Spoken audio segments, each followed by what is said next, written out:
Brought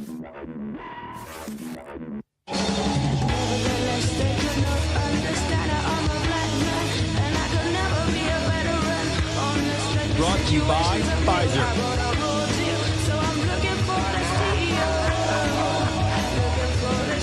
In this video, you're going to see the future.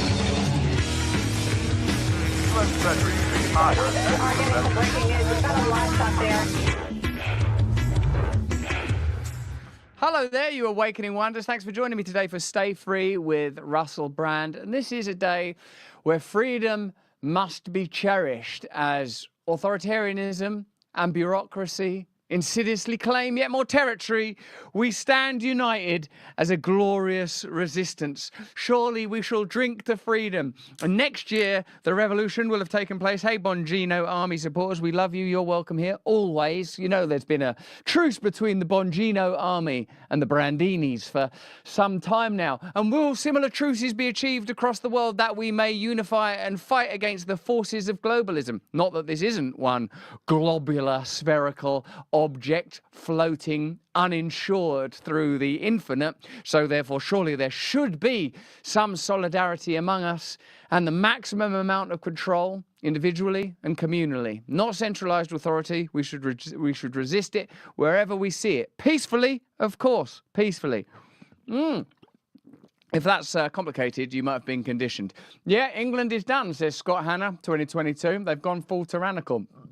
Let us ensure that we remain free here and free wherever we can, as we note that the media is doing an astounding job in amplifying for globalism, amplifying for bureaucrats. And again, look, try to imagine, if you could, for a moment, that you were a juror in a Trump trial. That is to say, you're neutral on the subject of Trump, because that's what every juror had to claim to be, right? And I remember remarking at the time, who among us could be neutral on Trump or Kamala at this point when we've received such various infernos of propaganda from either side, you want to argue, because for surely I am suggesting that we achieve a position of neutrality. Who among us could claim that this propaganda war isn't hotting right up? For example, let's have a look at, before we get into this stuff, let's look at some of those artifacts of propaganda, because our main focus today will be about how the media is ensuring you have a very particular perspective of the forthcoming American election, in particular the candidate of Kamala Harris, who they want to be regarded in a high light. And indeed, to my earlier point, my sympathy or open-mindedness towards Trump came not from anything that he said or anything he represents, no, but from the ongoing condemnation of the media class. I thought, if they hate him this much, there must be something about him that's significant. There must be.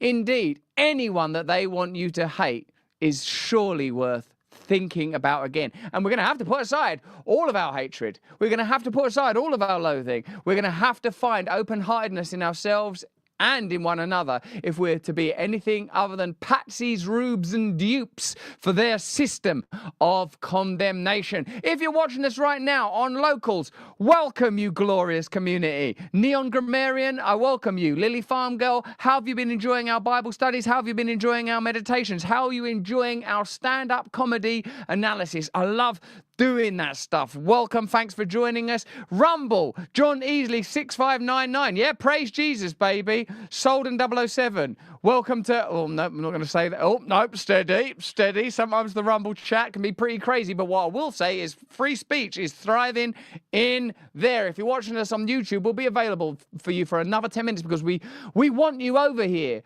Come, join us. YouTube is owned by Google. Google is owned by Alphabet. Alphabet is a massive donor to the political and institutional class.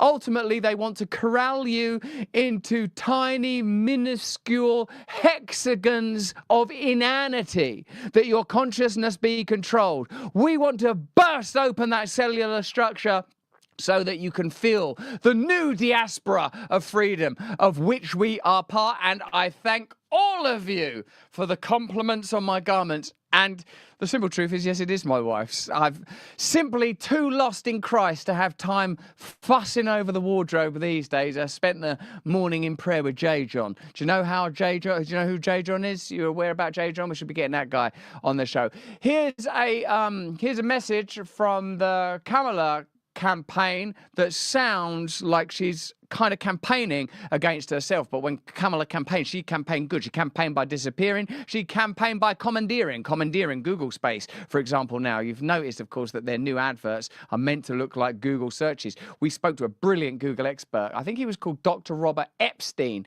who, I know he's Epstein. Everyone wants their names to not sound like, there's either Jeffrey Epstein on one side and then there's Harvey Weinstein. People are always having to change their Steens and Steins to get away from the condemned ones. Let's have a look at this Kamala campaign. Kamala Harris has spent decades fighting violent crime. As a border state prosecutor, she took on drug cartels and jailed gang members for smuggling weapons and drugs across the border. As vice president, she backed the toughest border control bill in decades. And as president, she will hire thousands. That's going to be one of those involuntary laugh moments, isn't it? Because was she a border czar? When is a border czar not a border czar? When does it become bizarre to claim that you were or weren't a border czar? I don't know. But that will be one of those involuntary laugh moments where an audience now has become more discerning than the propagandists recognize. We'll be looking at that Colbert moment a little later, where Colbert said to that CNN reporter, you guys are known for being neutral, and the audience just laughed. That sound of laughter, that is the symphony of awakening. That is the symphony of our shared realization. That is us coming to understand that they are, it's so amazing, man. Sometimes I look over at the Rumble chat and it's pretty good. It's pretty good. We need free speech. Yeah. Trump going, all puppets. Then they're afraid to debate RFK. RFK is getting a lot of heat, and we'll be covering that in some detail a little later. Excuse me, I'm just going through all of my varied documents. Hey, before we go too far, I'll do a little shout out to our CEO of Rumble, Chris Pavlovsky, who's been talking about Dunkin' Donuts advertising. We're on Rumble. Rumble's a free speech place. Let's have a look at it. I just want to have a quick check. Thanks, mate. I want to just check this out quickly. This is Pavlovsky, our CEO, talking about advertising, because I suppose there are various cartels that handle advertising as well. Advertising is always a difficult thing, isn't it? But let's have a look. Hey, I'm Chris Pavlovsky, CEO of Rumble. We're a public company on the NASDAQ under ticker RUM. Today, I released a damning email from Dunkin' Donuts and Inspire Brands. In that email, they discriminated against half the country by saying they will not advertise on any platform with right-wing culture. So I came home and I went in my drawer and look what I found. Dunkin' Donuts. And I have the honor of taking this little tray and dunking it in the trash. I have no tolerance for Dunkin' Donuts when they're going to discriminate against half of America. There they go, Dunkin' Donuts being dunked away. Extraordinary, isn't it, to see the way that different marketing forces and brands coalesce around particular political movements. There you go. Oh, God, I was thinking toilet. I would have dump it. I think a good video, he should have called me for this. So I could have given him some production design notes and some creative. I would have get the donuts, store them internally, get a variety of coloured, raspberry ones, chocolate ones, the regular vanilla colour. And then if you're able to dilate on command, you could dump them donuts right out your butt. Now, the problem is with the jelly filled, if you're a US audience, is that could look like internal hemorrhaging, and that might oversell the point. But that's just some advice on how to handle those kind of ideas. We live in a media age that we are having to become acclimatized to. We're having to learn quickly to discern the false from the true, to recognize the many false prophets, to recognize that we live in the false Luciferian light, the post-enlightenment condition, where we're given so much information that truly we live in its flood, deluged with deceits and untruths. Here, are some plain moments that you may enjoy. At a Kamala Harris rally, some of her supporters are invited to list her greatest achievements. The propaganda machine wants you to consider her as a prosecutor, where evidently she had some successes. Certainly it's something they're keen to hark back at, although I've heard people say that there were pretty punitive sentences for people convicted of marijuana offences, that there were some people detained criminally due to a relationship that a prison had with manufacturers that were using prison labour. So even that aspect of Kamala's career is somewhat murky, and in her position as vice president, prior to the ascent of a media campaign that has the unification that we've seldom seen, but for perhaps in COVID or when they want us to go to war for something, she has been reframed as a figure of salvation around whom the left, or what passes for the left these days, ought coalesce. Whether it's the establishment left or the intellectual left, people seem pretty keen to support Kamala. But here are her supporters trying to summons up something positive to say. Let's have a look. I've not watched this yet. I'm excited to see it. Today, we're trying to find out from the attendees what Kamala Harris's greatest accomplishment has been as VP. I mean, honestly, I'm not too into politics. I'm just here for the vibe. Becoming the first female vice president. So becoming the VP is the best accomplishment? Yeah, absolutely. Being a good person. Being a good person? Yeah. She's I don't know. She seems really good for women. Harris is there with the energy. She has a lot of enthusiasm, so it's important to get behind her. What is Kamala's top accomplishment, you think? I can't say anything right now. Give me a second. Her top contributions to policy or policy as VP. I wasn't in on the policy making decisions with President Biden, so I don't know. Her favorite policies. Oh my gosh. See, I wish they would tell us more about that, because I honestly don't know. I know she's done some good work with immigration, even though they say opposite. What do they say? Well, what is it? She's the border czar. She's the fake border czar. It's her fault that all these immigrants are coming over, to cross the border right now, which I don't think they are. People have been saying that Kamala is the border czar, or whatever that means. Is there an issue at the border? Has Kamala done anything about it? Or was there not anything to do about it, and so they're just kind of making things up? So I don't think there's an issue with the border at all.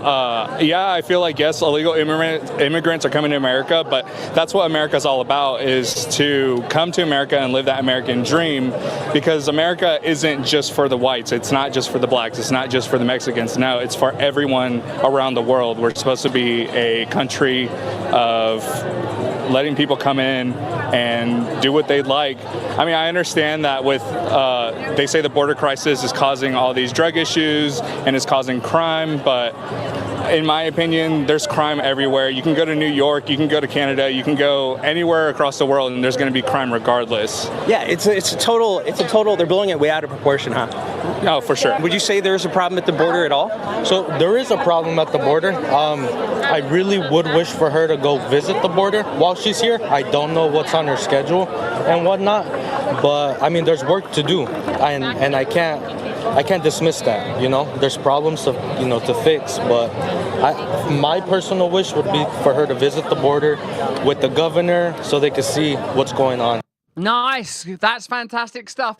It's, I suppose, is a clear indicator that we live in a time of vacuity where even ardent attendees of a rally are unable to say why they support a particular candidate. And I reckon that's how they want us. Lost in delirium, trapped in emotion, only able to offer invective and fury or hollow rhetoric rather than saying, I believe this candidate is going to be good for my community and good for my family. Did you see see that policy about how they're going to enable our community to be granted an entire budget and vote which bits we give to schools, which bits we give to hospitals, which bit we donate, kick upstairs to defense, how we manage our own migration. We're going to say that our community can take this number of migrants that would have to be registered in this way and participate in our community in this way. And this is how we believe the border should be used. That is why I so enjoyed meeting Phidias, who the dude from Cyprus who's become a member of the European Parliament, who through transparency tells you how the EU works. And if you don't know how the EU works,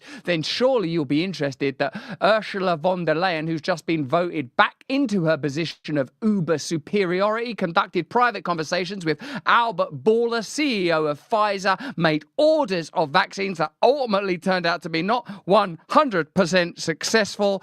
And an interesting wrinkle is that her husband, you'll be astonished to learn, works in the pharmaceutical industry and received some of those contracts himself. There is so much room for transparency. There is so much room for information.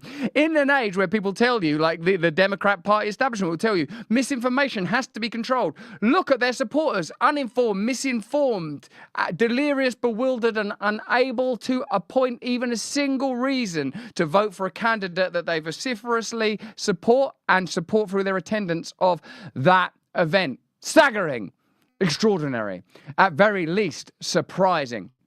Guys, if you're an Awaken Wonder and a Locals member, are you enjoying seeing our stand-up breakdowns? Made by me and Massey, one of our editors. We work very hard here in this little team. Check that stuff out. Let me know in the Locals chat, Motio28 and Sensitive Hearts 25 if you like that. And let me know what you think of the John Rich conversation. How I loved chatting to that guy. He is pretty passionate about his Christianity. It was an extraordinary chat. I loved it. Let me know what you think. And by the way, Shavar, if you get a minute, could you just cut something short for Chris from that Dunkin' Note video and send it over to him directly? Hey, listen, you guys, we've got a brilliant breakdown of the Kamala Harris campaign and the way that the media are working. And when I say media, I don't just mean legacy media, print, television. I mean online media too. And indeed, the manipulation that's taking place in techno spaces.